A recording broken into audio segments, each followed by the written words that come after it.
I hope this worked.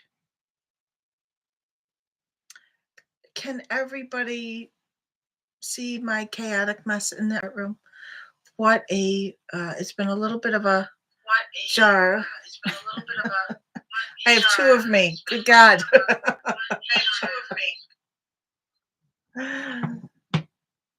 And is everybody there? Hi, Lindsay. Hi, Amanda. Hi, Brenda. Hi, Joanne. Yes, yes, yes. Yay, yay, I did it. Okay. So what I'm gonna probably have to do is take a YouTube tutorial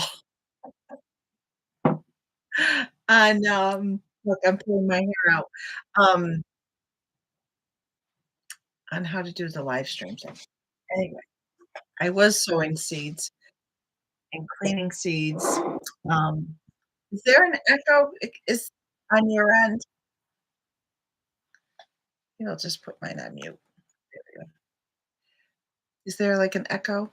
Hi, Becky. How are you? Okay, good. Okay, so I muted my speaker. So I just have to say, uh, bless your heart. Most kindest way. I mean that so much for your patience and taking the time out to kinda go, "Okay, where is this crazy plant lady, and why can't she figure out YouTube, and I'm home on my Saturday, and thank you so much for your patience today, and I appreciate you sharing your time with me, your love of pollinators and birds, for coming as you are. I hope you're all in jammies, and I can see if you have any questions, I can see the chat really well. I've put it on my laptop, the YouTube Live here, and, so if you have any questions at all, just hop on there. You might be wondering why I have a drop cloth for a curtain, because it's an art room, and someday I'm gonna paint that drop cloth.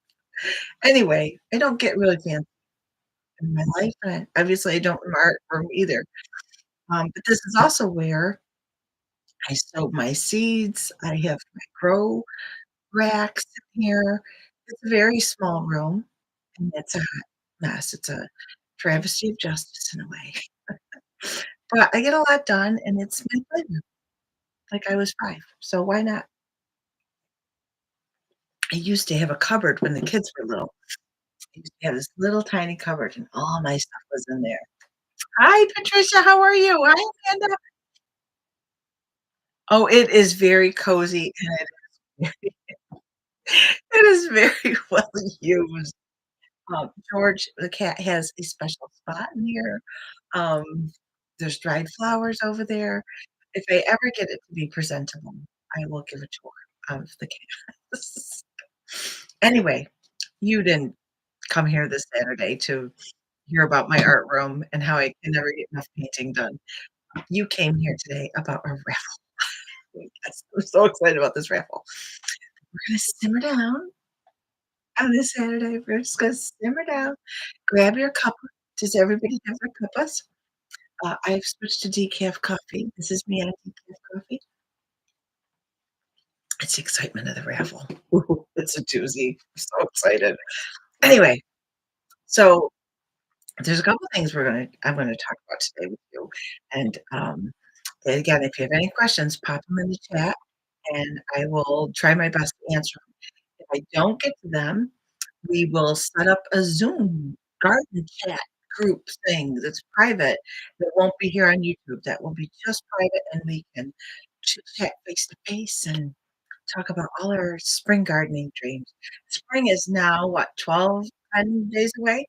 I don't even know. All I know is it's sunny. It's all that matters.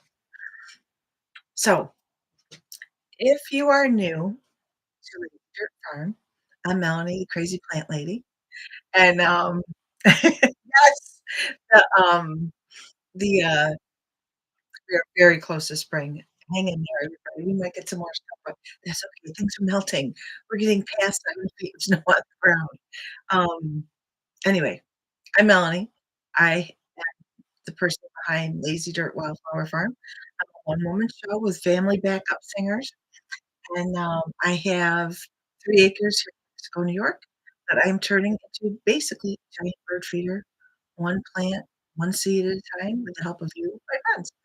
My website is Lazy Dirt Wildflower bleh, Lazy Dirt Flower Farm.com. Check it out. I grow plastic, heat-free, organic, um, natural things that are key, low key.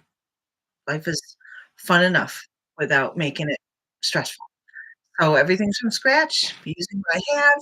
There's lots of creative stuff going on, and, we have got I've been here 4 years. This project started, and we have made some incredible friends like all of you guys. I'm looking at this list going, "Oh, oh, I met them in person. Oh, yes, you're so cool."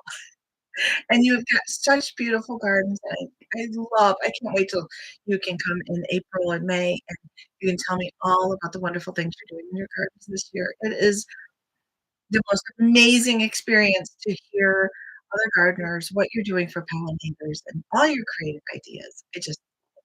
You're fabulous. Anyway, so that's it in a nutshell, this crazy ride we're on. So I thought every Saturday I would try to share a couple quick tips, for your habitat gardening, and also some things that I've learned along the way that have made it a little bit more creatively fun, as if it could get any more fun. And one of the things that I learned last year that I started doing kind of really changed how I looked at my garden, right?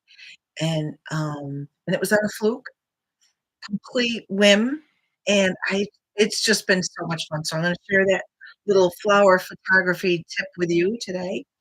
Then we're gonna talk a little bit about the Spring Kickoff Plant Sale because there's more plants coming. I've got lots of questions. And oh, thank you, Lindsay. Um, the so we've gotten some questions about what about the plants that are they used to say um, sold out, but actually I've switched it to becoming soon because that's really what the process is. And so we're adding some new plants every week. I'll be adding more plants. Um, and also we're going to talk about the future raffles. Now, I've made this list of 5 raffles and I thought of you. I thought, what's things you really like to have as a prize? And what's fun to kind of talk about? So they're really great raffles. Anyway, so the seed sowing tip. Are you ready? Right. So my favorite seed sowing tip, the one that changed looking for it. Hold on. You're gonna see my very messy desk and my seed catalogs. I'll tell you about that too. Hold on. Where is it? I have it. Hold on. Ah, again. I had it here. There it is. Okay. It's up tall. So of course I can't find it. It's on like a 6-foot shelf. So of course I never look up because I'm only what, 4 feet, 11 inches on a good day. Give me an extra inch. Anyway, that is the magic seed germination chamber of goodness. This right here. This is burlap. Now, you know, if you've been to the farm, you know that last year I basically gift wrapped everybody's plants. You're so patient. Oh my goodness. The gift wrapping of the plants in burlap. You guys are amazingly patient with me. And I didn't want to send any plastic off the farm last year, and now we have no plastic on the farm. It's been a challenge, but it's been so worth it because I think we're gonna have happier plants, and we're gonna be feeding worms, basically. Anyway, so this is burlap. When you sow your seeds, so whether you however you sow them, I know everyone likes to try to reuse their plastic pots, or maybe you're using where is it, the wool pots, um, whatever you're using to sow your seeds. After you spritz them with the water on the top, remember you're not gonna pour water on the top of those baby seeds because they're just gonna bury them in the soil. They're not what you do is, um, with wet soil, put your seeds in wet soil, cover them whatever the individual seed need. Then instead of using a plastic don't. You're gonna use burlap. You can switch the burlap so it's damp. You don't need for most seeds, unless the seed itself requires sunlight. This is where reading about your individual species matters. If they don't need sunlight, if they need dark, you're gonna moisten the burlap, spritz it down, lay it on top. When you get 50% germination, you're gonna have to play peekaboo with your seeds. You're gonna be looking every 5 minutes anyway. You know you are. You know you are. Anyway, 50% germination. Take off the burlap, then throw them babies under light or whatever it is that they need to grow, and that's it. Burlap. This has got to be I actually learned this from I'm gonna tell you who, Lisa Mason Ziegler. This has been the biggest game changer, and a friend of mine knew that I could not get in the barn. In front of my barn is 10 well, now it's down to 8. A pile of snow 8 feet tall. It is blocking the entire entrance. There's no way to get in there. So, I was boohooing about not being able to get to my burlap, and she brought me 12 yards of burlap. I love you, Cindy. You're the best bestie a girl could have, and you're super patient. So there's the first thing. The second thing is a flower photography tip, and I do have to keep us on track. Keep me on track. Focus. Anyway, so the flower photography tip. Now, when you have flowers, I'm trying to think if I have any dried flowers in here right now. I don't, and I can't reach them. The ones that I have some beautiful Gumprina that I got from Fernwood Flower Farm. Thank you, Claire. Um, but I can't see it right. So if this is your flower, oh here, we'll use. I have it. So I'm making these little ornaments for the summer flowers. So this is your flower. See that? Okay, this is a flower. You have your camera. We'll use my phone as an example. Well, because you're going to be using your phone probably. But I have an old camera I use. I'm old school. So if you have your camera and you're out in your garden and you take the angle you're going to get is here, right? But have you ever thought of the flower's perspective? A little different, isn't it? What the heck am I talking about? I'm talking about if you're a flower, your perspective is not going to be from down here or from over here or from over here. Your perspective is going to be from here, from the center. So if you have your camera and you take your picture instead of looking down at the flower, the side of the flower, what if you take your camera and you wonder, what's a flower say? And say it's a purple coneflower. Because this is where that happened. It was just on a whim as I was passing the flower patch. Take your camera, put it underneath the flower with the lens facing up, and you will get the perspective of what the flower sees. So instead of from top down or the side, you're gonna get what the flower sees. So it's gonna get your pretty face, or it's gonna get that would be a cool picture, wouldn't it? If you were outside with maybe your grandkids, you could have your grandkids looking down at the flower, and you could have your camera here.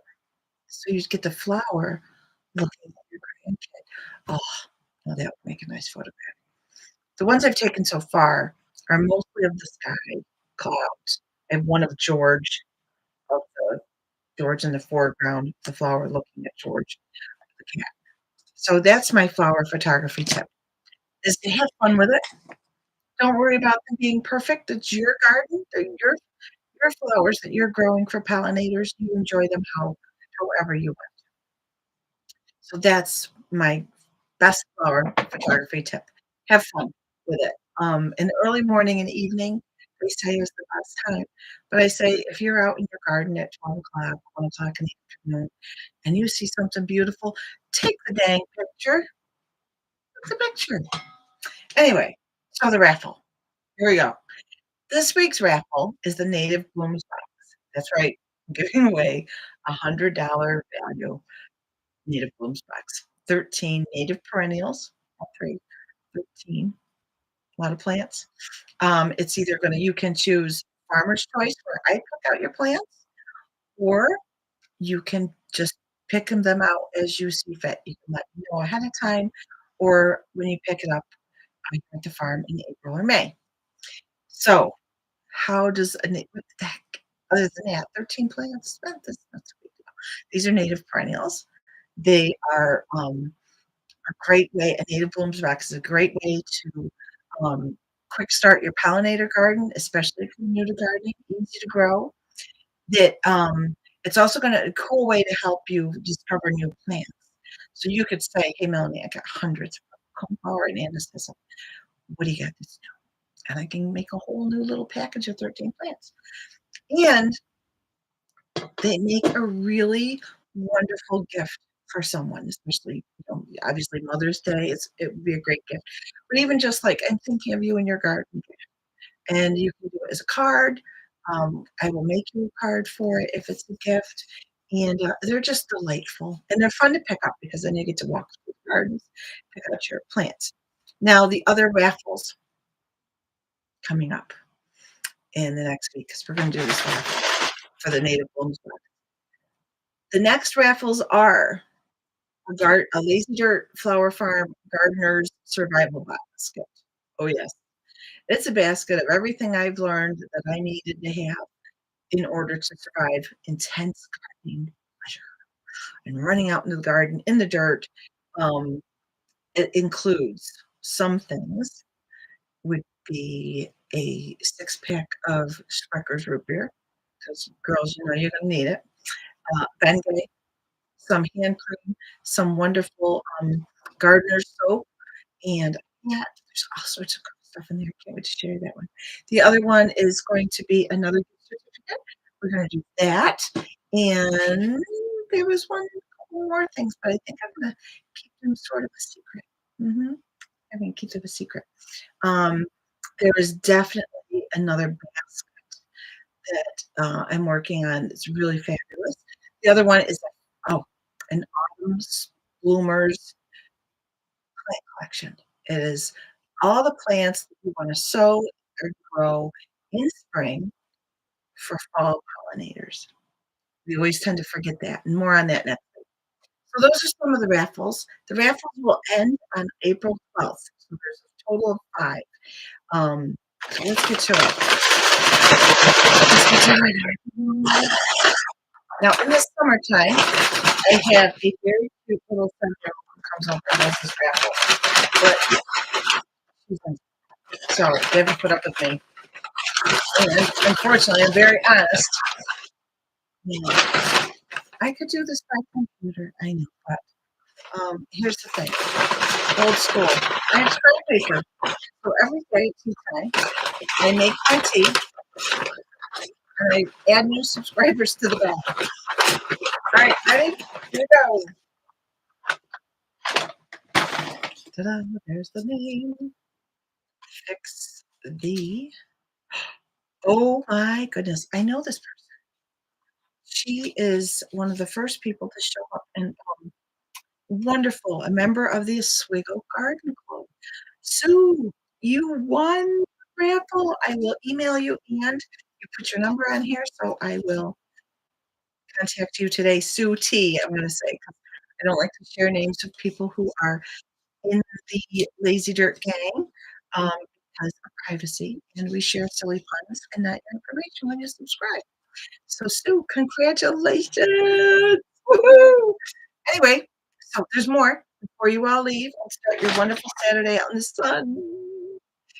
Um, the coming up plants. Mhm. Oh, yeah. I've checked my list. Oh, yes, thank you. Isn't that great, Lindsay? Um, this is, like, my favorite thing all week long. This idea has got me through the winter months. It's been so much fun. It makes tea time a hoot. The other thing is so every week more plants are coming up. and I'm gonna start doing a native plant of the week and a pollinator of the week. I'm gonna try, keep it very simple, and, so this week coming up is rattlesnake master. Now, last year, I did not offer any rattlesnake master because I was learning how to grow it, and the learning curve sometimes, well, the learning curve a lot of times is pretty big. Oh, yeah. Anyway, I started growing, rattlesnake master, Eryngium eucalyptum, mhm, um, last year, and last October, I planted over 100 of them. They are an amazing plant. They're on my Substack. I wrote a whole, article about them on my Substack, which is so Wild Garden Adventures, and that's just where I share just the learning experience. Nobody wants to really, I don't know if you'd like to see it, but if you would, I'm over on Substack writing about, like, things about how I learned to sew, grow rattlesnake master. Anyway, so I planted over 134 of them in the meadow walk, and, um, they in the fall and November, they were, so we shall see. They're deer resistant, rabbit resistant. They don't mind heat, drought. They like nice, good soil, but not too rich. And they have these really beautiful flowers on them. They're really, really different. They look like little cotton balls, not quite like a button bush, not like that at all. They have these beautiful strands of stems, and they have like these clusters of little white 1-inch flowers, little round balls. And they are a pollinator magnet. I know I say this all the time. "Oh, it's a pollinator magnet," but this one, rattlesnake master, is really, really popular, um, with, wasps, and you want wasps because they eat aphids. They kill aphids. So that's all new, and if you have any questions, let me know. I'm here in the studio sowing seeds, and if you have any questions, just let me know. Let's see, Patricia, how much snow do we have? Well, yeah, we had 7 feet on the ground, just on the ground where the snow just kind of fell undisturbed. I had a stick out back that I measure it on, and so we had 7 feet there. But the snow pile, I wish I could show you. The snow piles where the plows have come and where our plow has come and done the driveway, those piles got up to 10 feet in front of the barn, and out at the end of the driveway, it got so big, the town came along and pushed it back with a bulldozer and a, excavator. It was something to see. So now the piles at the road are really big, but we had 55 degrees, and we have an old farmhouse, and I will tell you, I was a little nervous about leaks and dams, but it's melting. It's melting, and more is gonna melt, and it's gonna, there are things in soil that help our soil. There's a lot of nitrogen and other wonderful things. So I think we're gonna have a great growing season this year because of all this snow. Am I done with winter? Every season is a beautiful thing. However, I'm ready. I'm I'm ready for spring. Let's see. Um, a rattlesnake master is a cool plant. It's the only way to describe it. It is just, I don't have a photograph of it. I wish I did, but it is on the, website, and I will be sharing it on Monday on our Facebook, Instagram, and of course in the newsletter, which you're all part of. Thank you so much for being in that newsletter. Um, it is a really stunning plant. Um, and one of the things that I really loved about it, let's see, I can tell you, is that it is a host plant. I get asked this a lot. Oh, is it a host plant? What's a host plant? A host plant is a plant that has evolved to support a very specific insect, like rattlesnake master. So rattlesnake master is, let's see if I can, you're not gonna be able to see it. But that, oh, look at that! Oh, hot damn it. Such a goofball. That is, rattlesnake master, and this is on my Substack article and post. Um, and it did last year, it stole my heart. I saw it growing in the wild in 2023. I did not harvest seeds because it was a very, very small population, but I did get some from another friend of mine who's local and started growing them last year. It is really, really cool. So it is a really valuable, plant, native plant. It is a perennial. It likes sun, it appreciates a variety of soils, but it likes to have a little bit of dampness for the toes, for her roots. She likes to sit on the beach like everybody, but maybe a little bit of cool sand to put her feet in. One plant can bloom hundreds of flowers, and they bloom all summer long. Do you want just one plant? Not, you really want a drip of them, like 3 in a cluster. They will self-sow and create this beautiful wave of color. They look absolutely stunning with popcorn flowers, Anacesis, Liatris, and Rudbeckias. Absolutely stunning with those. I'm gonna be planting them with some of these wonderful zinnias. Those are, oh, what are those called? They're bright orange zinnia, and that one was a throwback. But so anyway, it's a host plant. It is absolutely the ones that I saw in the wild, it was a very small patch. It was maybe about 2 feet, very, very small patch. And there were wasps galore, bumblebees, there were the little green flies, I forget what they're called. It was just, you could hear the buzzing. That's how popular this spot was with these pollinators. So, I can't recommend it enough. It's just such an interesting, plant. It is a host plant for, mm, where is it? Because I wanna pronounce this sort of correctly. It is a host plant for the Erigeum stem-borer moth. I cannot pronounce the Latin on Instagram. Papagema aeryngi. I got that completely wrong, but that's okay, it was fun to say.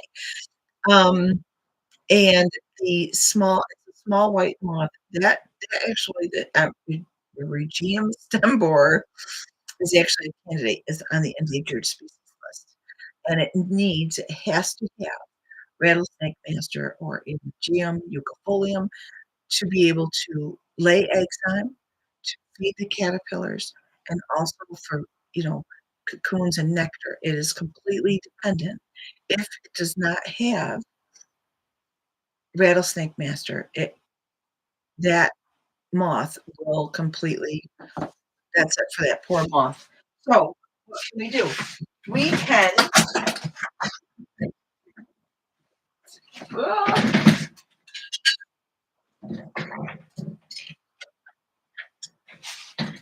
we can grow rattlesnake master in our garden. We can not spray, and especially with moths, it's important to remember that moths are, you know, bad things. I just mentioned moths to somebody last year, and they, "Oh, I don't want, I like moths." Well, moths are just a nighttime butterfly. That's all they are. They're a nighttime butterfly, and if you get to see a moth at night, you're very lucky because it's usually dark. You're not gonna see them unless you see them during the day when they're on trees and bushes. Um, yes, thank you, Caroline. Yes, it is a host plant for the black swallowtails, which are gorgeous. They are one of our favorites, aren't they? They are something to see. Even the cats are so pretty. Um, and so we'll have to see what 134 rattlesnake masters do for the moths and butterflies here at the farm. I have one drift that's like 25. I may have gone over, and some of those I'm gonna be sharing, next week on the plant sale. So, I'm probably only gonna share about 25 of those beautiful plants. Um, Super excited about those rattlesnake masters. Can you tell? It's been about 5 minutes of me talking about rattlesnake master. Anyway, so those are some of the new plants. The other ones are, Virginia bluebells, bone set, uh, northern dropseed, those are already in the shop. The other ones coming up next week are gonna be common violet, and those were all overwintered, and maybe about 75 of those available. Um, and also there's Dutchman's Riches, those were very hard to grow, so hopefully you can get some because there's not a lot of those. And oh, do they, Lindsay? So Lindsay says our kids love seeing all the wonderful native insects, plants, and animals. Lindsay, do you guys take photographs of them? 'Cause that's been fun to see, pic kids taking pictures and kinda, like, writing about them. There's, somebody wants to do a blog for their kids. They wanna set up a blog for a pollinator garden that is grown by their kids, and I will let you know if she does that or not, because that was a really exciting project for them. They're homeschoolers. Um, you'll have to let me know, Lindsay. You guys have to come over here and see what you see this spring and summer. Um, Speaking of summer, a lot of times, as gardeners, we slow down our planting, so we don't really go to nurseries in the summer, and we're not really quite a nursery. Well, we are. We're a nursery. Lazy Dirt Farm is a nursery, but it's also a great place to come and see plants when they're blooming. So this summer, I hope to have some tours, um, and some other events coming up, so you can come and see what those little plants look like when they're 3 or 4 years old. I'm trying to think what else. As I'm looking down, I didn't see it before until I looked down just now. There's a baby plant in there. There's a baby. There's a baby. Who is it? Look at there's a baby. Where's it? Little tiny piece of basil because the basil wasn't coming up. So I planted a sweet pea. So now I have basils and sweet peas coming together. Mm-mm, crazy. Water, waterman. Maybe we'll get some basil before the sweet pea grows up. Anyway, so that's it from Lazy Dirt Wildflower Farm. I am just so thrilled you were here. You joined me for my babbling, um, and for the raffle. Congratulations to Sue, who won this week's raffle. Um, Next week, we'll see who wins next week. Um, and let's see. I will be uh, doing some videos this week of seed sowing, just as I work and as I soil block and get everything ready. So if you see me, you can come in and come by and watch. Oh, the identification apps are fabulous, Lindsay. Oh, yes. Oh, Doug has a new book out. Doug Talley has a new book coming out. I'm still trying I'm still trying to get through, to finish, not get through, but I'm reading it one chapter at a time. Um, I'm trying to finish, Service Berry, the Service Berry book. I'm super excited. I'm loving it. So I'm just taking it one chapter at a time, just like I did with Robin's other one. Um,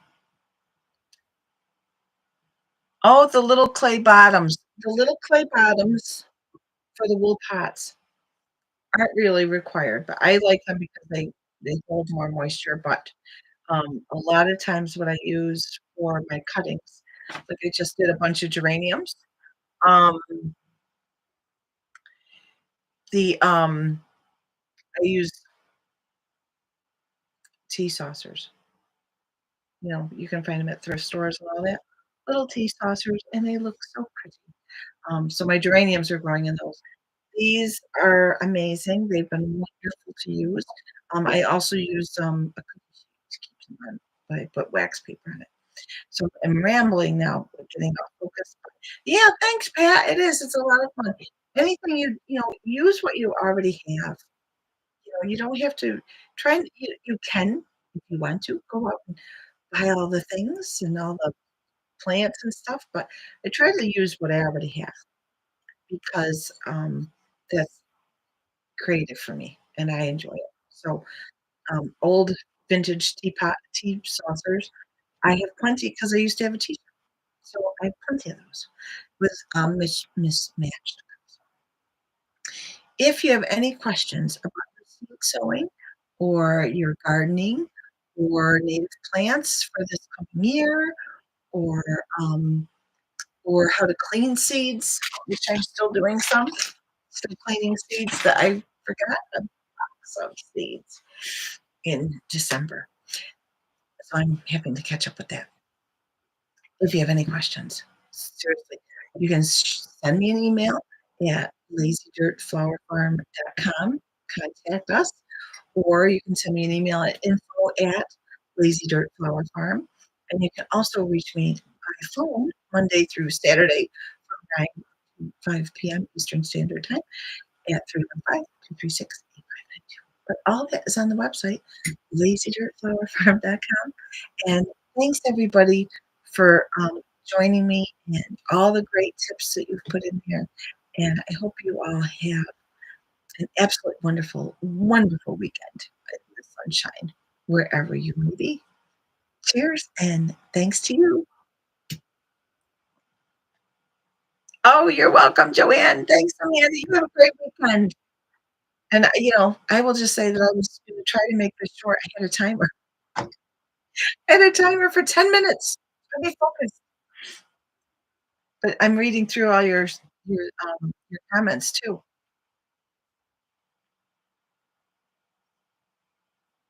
Oh, thank you, Becky. I hope to see you guys soon. I feel like we should have, like, a little party in April, but we are having a party in April, the, for the everybody who pre-orders, but I do think we have to have more garden parties this summer here at the farm. I think that'd be fun. Have a wonderful day, guys. I'm gonna sign off now and let you go and out and play in the sunshine. Cheers.